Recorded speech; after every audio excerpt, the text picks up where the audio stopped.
সরকার একটা নতুন প্রস্তাবনা নিয়ে এসেছে সংসদের মধ্যে। ভাই রে ভাই, বাবুরে বাবু, কি ধামাকা একটা প্রস্তাব, চিন্তা করেন। মানে অলরেডি 5 লাখ মানুষের সরকারি চাকরি দেওয়ার একটা প্রস্তাবনা নিয়ে এসেছে। এইটা যদি বাস্তবায়িত হয়, আল্লাহর রহমতে বাংলাদেশের মধ্যে বেকারত্ব তো দূর হইব এবং অনেক নতুন সম্ভাবনার দ্বার খুলে যাইব, উন্মোচন হয়ে যাইব। সো এটা অবশ্যই অ্যাপ্রিসিয়েটেবল এবং এটা অবশ্যই অ্যাপ্রিসিয়েট করা উচিত। এবং অনেক দিন পরে এরকম একটা প্রস্তাব প্রায় আমরা আসলে অনেক মহা খুশি। এবং এটা আস্তে আস্তে এই কার্যক্রমটা মানে বাস্তবায়ন হইব, এটা ধরেই যে একদম হয়ে যাইব এরকম বিষয় না, তবে আস্তে আস্তে হইলেও তারপরে আমাদের জন্য অনেক ভালো, কারণ আমাদের সমাজের অনেক বেকার পোলাপাইন সরকারি চাকরি পেতে যাইতেছে। এটা খুবই একটা বোম ব্লাস্টিং একটা খবর এবং এইটা সবাই, এই ভিডিওটা সবাই শেয়ার করে দেন। এবং যারা যারা বেকার অবস্থায় আছেন তারা অবশ্যই তাড়াতাড়ি সরকারি চাকরির জন্য অ্যাপ্লাই করেন।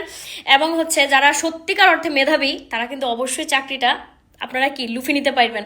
আর আরেকটা মজার বিষয় হলো, আগে যেরকম চাকরির বয়সসীমা ছিল 30 পর্যন্ত, আর এখন দেখেন অলরেডি 2 বছর বাড়াই দিয়েছে, 32 বছর পর্যন্ত। কি যাদের মানে 32 বছর হয়ে গেছে অলরেডি, তারাও কিন্তু সরকারি চাকরি লেগে আবেদন করতে পারবেন। সো এই সুযোগ একদমই হাতছাড়া করার মতো না এবং এটা লুফে নেওয়ার মতো একটা সুযোগ। সো যারা অবশ্যই সরকারি চাকরি করতে চান এবং যাদের খুব শখ বা ইচ্ছা এবং বেকারত্ব দূর করতে চাইতেছেন, যেটা সবচেয়ে বড় একটা প্রয়োজন যে বেকারত্ব দূরীকরণ। সো বেকারত্ব দূরীকরণে সরকারের এই প্রস্তাবনে আমরা অবশ্যই অনেক বেশি অ্যাপ্রিসিয়েট করি এবং সংসদে এটা অলরেডি প্রস্তাবিত হয়েছে এবং এটা অবশ্যই কার্যকর হবে ইনশাল্লাহ। এবং অলরেডি আস্তে আস্তে কিছু কিছু সেক্টরে কি এটা কি প্রস্তাব মানে এটা আস্তে আস্তে কার্যকর হইতেছে। সো ব্যাকে বেশি বেশি করে ভিডিওটা শেয়ার করে দেন, আর ভিডিওকে ভালো লাগলে অবশ্যই কমেন্ট করে জানেন যে কিরকম হয়েছে। আর সব ব্যাকে ভালো থাকেন। আসসালামু আলাইকুম, আল্লাহ হাফিজ। তারেক জিয়া কৃষক কার্ড দিতে আছে এবং অন্যান্য কার্ড দেওয়ার চিন্তা ভাবনা করতেছে, ফ্যামিলি কার্ড দিতে আছে। হ্যাঁ, এখন কিছু মানুষ এটা লই বাবুরে বাবু এমন উঠিফুটি লাগছে, এমন ভাবে ট্রলের শিকার হইতেছে তারেক জিয়া, যে মানুষ একবারে এমন ভাবে মানে কি কইতাম, এমন ভাবে ফেসবুকে পোস্ট করে যে কার্ড বাবা। আচ্ছা, যদি কার্ড বাবাও যদি হয়, বাবুরে বাবু যদি কার্ড বাবা হয়, কার্ড বাবা হয়ে যদি গরিব মানুষের যদি উপকার হয় এবং এই ফ্যামিলি কার্ড, কৃষক কার্ড, বিভিন্ন কার্ড দিয়েও যদি মানুষের দুঃখ গছে, দেশে যদি অবন্টন দূর হয়, দারিদ্রতা দূর হয়, হ্যাঁ বেকারত্ব দূর হয়, মানুষ যদি কিছুটা স্বস্তিবোধ করে, তাহলে ভাই ক্ষতি কোনে? মানুষের বাইরে ভাই কি পরিমাণে চুলকানি হইলে একটা মানুষ ভালো কিছু করতে নিলে এটা অ্যাপ্রিসিয়েট না করি, ওটার বরং আরো ট্রল শুরু করে। এটা শুধু মানে উনি যে প্রধানমন্ত্রী উনার হলো এরকম কিছু তা না। কারণ আপনারা যারা ভিডিও দেখতেছেন বা আমি একটা ভালো কাজ করতে যাই বা যেই কিছুই হোক, কিছু কিছু মানুষ আছে মানে এটা লই এমন পরিমাণে ট্রল করবো, এমন পরিমাণে মানে ওটা লই নেগেটিভিটি ছড়াবো, বাজে বাজে কথা কইবো যে মানে আপনারা এমন পরিমাণে ডিমোটিভেটেড করে দেওয়ার চেষ্টা করবো যাতে কি আপনি একটা ভালো কাজ করতে গেলেও এটা যাতে আপনার আগ্রহ হারা যায়। ভাই মানুষ এত পরিমাণে মানে এত পরিমাণে নেগেটিভিটি লই ঘুরে এবং এত পরিমাণে মানুষের ডিমোটিভেটেড করতে পারে, এই কারণে আমার মনে হয় বাংলাদেশের মানুষের উন্নতি হয় না। একজন একজন হয়েছে খোসাখুচির অভ্যাস, একজন একজন হয়েছে লাগি ধরনের অভ্যাস, একজন একজন হলো ট্রল করানোর অভ্যাস, একজন একজনের নেগেটিভ কথা কইতে বেশি অভ্যাস। এই কারণে এই দেশ গরিব দেশ হয়ে রয়েছে। মানে একজন যে একটা ভালো কিছু করতে গেলে আরেকজন যে হেরে ঠিক আছে সামনের দিকে আরো যাইতে সহায়তা করবো বা হেরে একটু মোটিভেশন দিব, মোটিভেশন তো থাক দিব, থাক দূরের কথা, কিছু পাবলিকের মানে কথাবার্তা শুনলে মনে হয় যে এরা মানে মানুষ মানে ডিমোটিভেটেড করে দেয়।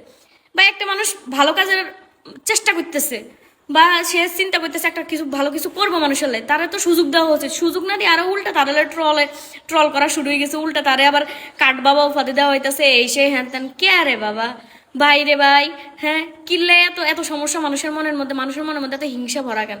কেউ ভালো কিছু করতে চাইলে তারকে অ্যাপ্রিসিয়েট করা যায় না?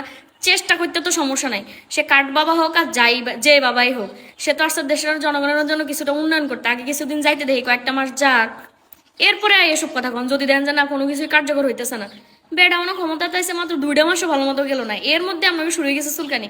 একটা মানুষ কিছু করতে গেলে তার আগে চেষ্টা করতে দেওয়া উচিত, তারপর যাই ফলাফল দেখি, তারপর যাই তারা কিছু বলে ওইটা যুক্তিসঙ্গত, ওইটা ঠিক আছে।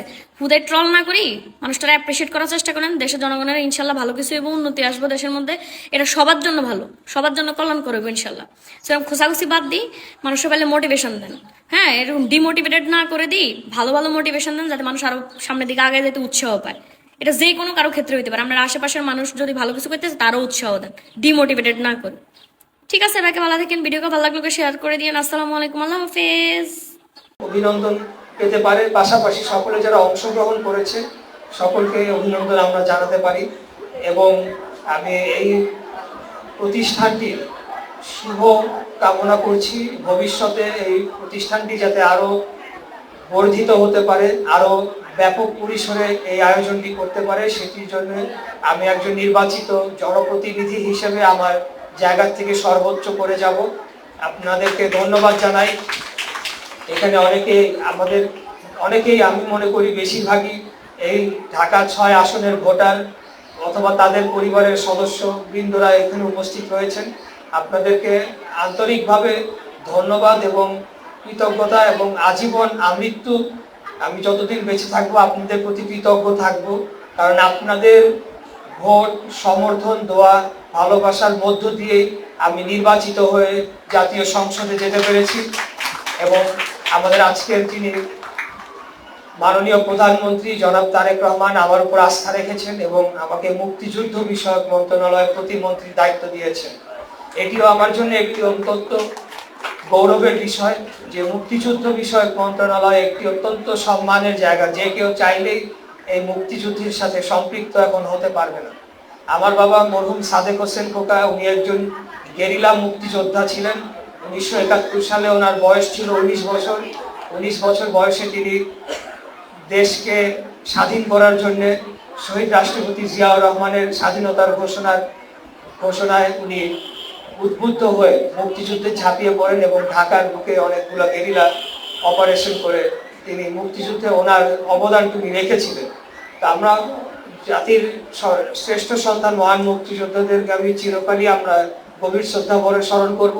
এর পাশাপাশি 1971 সাল থেকে 2024 পর্যন্ত বাংলাদেশের সকল গণতন্ত্র পুনরুদ্ধারের আন্দোলন অথবা যে কোনো জুলুম, অন্যায়, অবিচারের বিরুদ্ধে আন্দোলন করতে গিয়ে সকলে যারা শহীদ হয়েছেন, বিশেষ করে 2024 সালের জুলাই আগস্ট মাসে যে রক্তাক্ত গণ অভ্যুত্থান হয়েছে সেখানে যারা শহীদ হয়েছেন তাদেরকেও আমরা গভীর শ্রদ্ধা ভরে স্মরণ করছি। আমরা মনে করি যে বাংলাদেশের জনগণ আমরা সকলেই একটা স্বাধীন সার্বভৌম দেশে নিজের সম্মান, নিজের আত্মমর্যাদা নিয়ে আমরা নিজের অধিকার নিয়ে আমরা বেঁচে থাকতে চাই। যার কারণে প্রতিবার যতবারই আমাদের অধিকারকে ছিনিয়ে নিয়ে যাওয়া হয়েছে, যতবারই আমাদের উপরে অন্যায়, অবিচার, অত্যাচারের জুলুম নেমে এসেছে, আমরা সকলে ঐক্যবদ্ধভাবে আমরা সেটিকে প্রতিরোধ করেছি, প্রতিবাদ করেছি। গণ অভ্যুত্থান হয়েছে। আমি মনে করি বাংলাদেশের প্রত্যেকটি আন্দোলনে মহান মুক্তিযুদ্ধের সময় যারা মুক্তিযুদ্ধ করেছিল এবং তার সন্তানরাও সেখানে সক্রিয় অংশগ্রহণ করেছেন। মুক্তিযুদ্ধকে একটা প্রেরণা হিসেবে বারবার আমরা পেয়েছি। তো আমরা চাই যে বাংলাদেশে আর যাতে এই ধরনের আন্দোলন করতে না হয়, ভবিষ্যতে যাতে আর কোনো ধরনের অপশাসন, দুঃশাসন, স্বৈরাচারী ফ্যাসিবাদী শাসন আমাদের উপর চেপে না বসে, এবং বাংলাদেশ একটি গণতান্ত্রিক রাষ্ট্র, এমন একটি দেশ হবে যেখানে ধনী, গরিব, হিন্দু, মুসলমান, শিশু, বৃদ্ধ সকল শ্রেণী পেশার মানুষ, রিক্সা